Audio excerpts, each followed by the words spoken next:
Então vamos lá, gente, dando sequência então, aos cálculos estequiométricos, eu dividi a aula em duas para não ficar tão grande assim, tá? Então vamos lá ao segundo exemplo. O segundo exemplo ele traz o quê? Como trabalhar com esses cálculos estequiométricos a partir da quantidade de matéria de uma substância, certo? Ou seja, para descobrir a quantidade de substância, quantidade de matéria de uma substância a partir da massa de outra substância nessa equação química, nesse fenômeno químico, ok? Então vamos lá fazer novamente. A gente vai fazer aquele passo a passo novamente que eu mostrei nos slides anteriores, tá? De organização do cálculo estequiométrico. Então vamos ler a questão.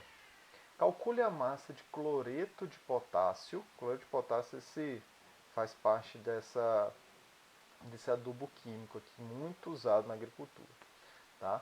Então ele pede o quê? Calcule a massa do cloreto de potássio obtida, ou seja, obteve, certo? Obteve esse cloreto de potássio a partir do quê? Da decomposição de 3 mols de clorato de potássio, na qual também se forma oxigênio. Olha o que dá para interpretar aí.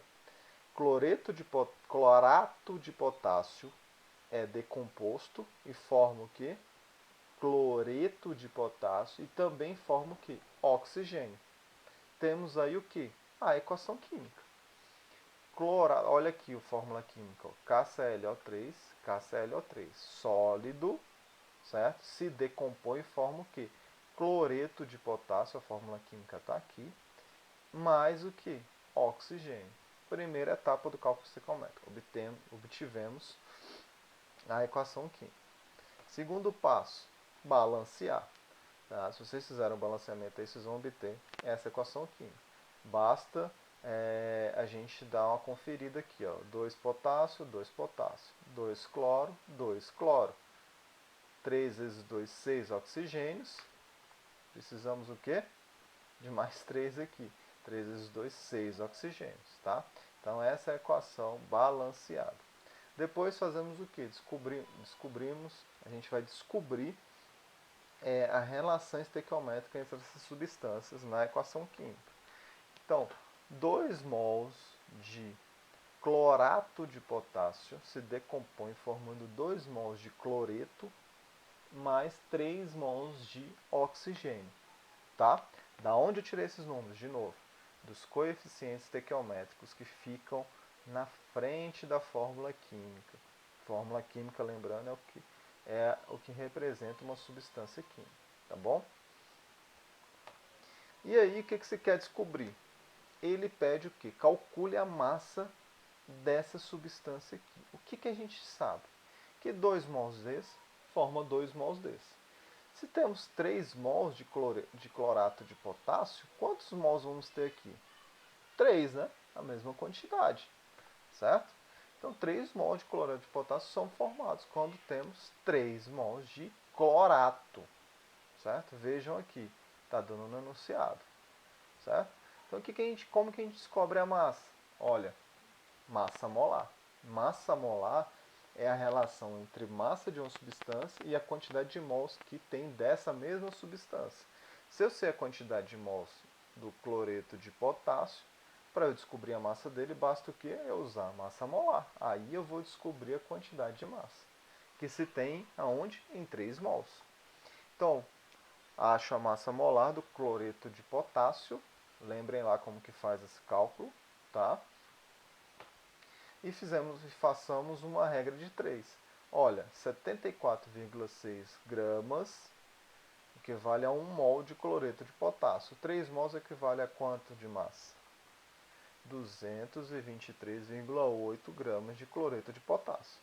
Então, qual é a resposta? Olha, 223,8 gramas de cloreto de potássio são obtidos o quê? A partir da decomposição de 3 mols de clorato de potássio. Essa é a resposta. Esse exercício é um pouco mais elaborado que o anterior, mas também não é difícil, tá? Visto que organizamos os cálculos, então passo a passo que a gente vai fazendo, com o tempo a gente vai pegando, a gente pode até pular algumas etapas, mas para quem está começando, está aprendendo agora, vão fazendo passo a passo, até vocês pegarem. E aí, com passo a passo, você vai descobrindo o que você precisa ou não para obter a resposta do problema. Tá bom? Então, qual a importância desses estudos, né, das quantidades nas transformações químicas? Economia de recursos econômicos. Por quê?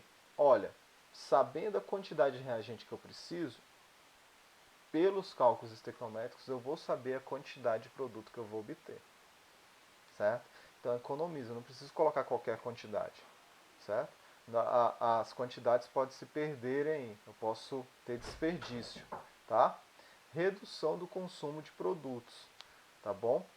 Por que redução de consumo de produtos? Olha, se eu sei que todas as reações químicas, todos os materiais que eu utilizo no dia a dia, vêm de uma indústria, vêm de uma transformação química, certo? Eu reduzindo essa quantidade do meu consumo, logo eu como consumidor, sabendo que isso é obtido de uma matéria-prima, certo?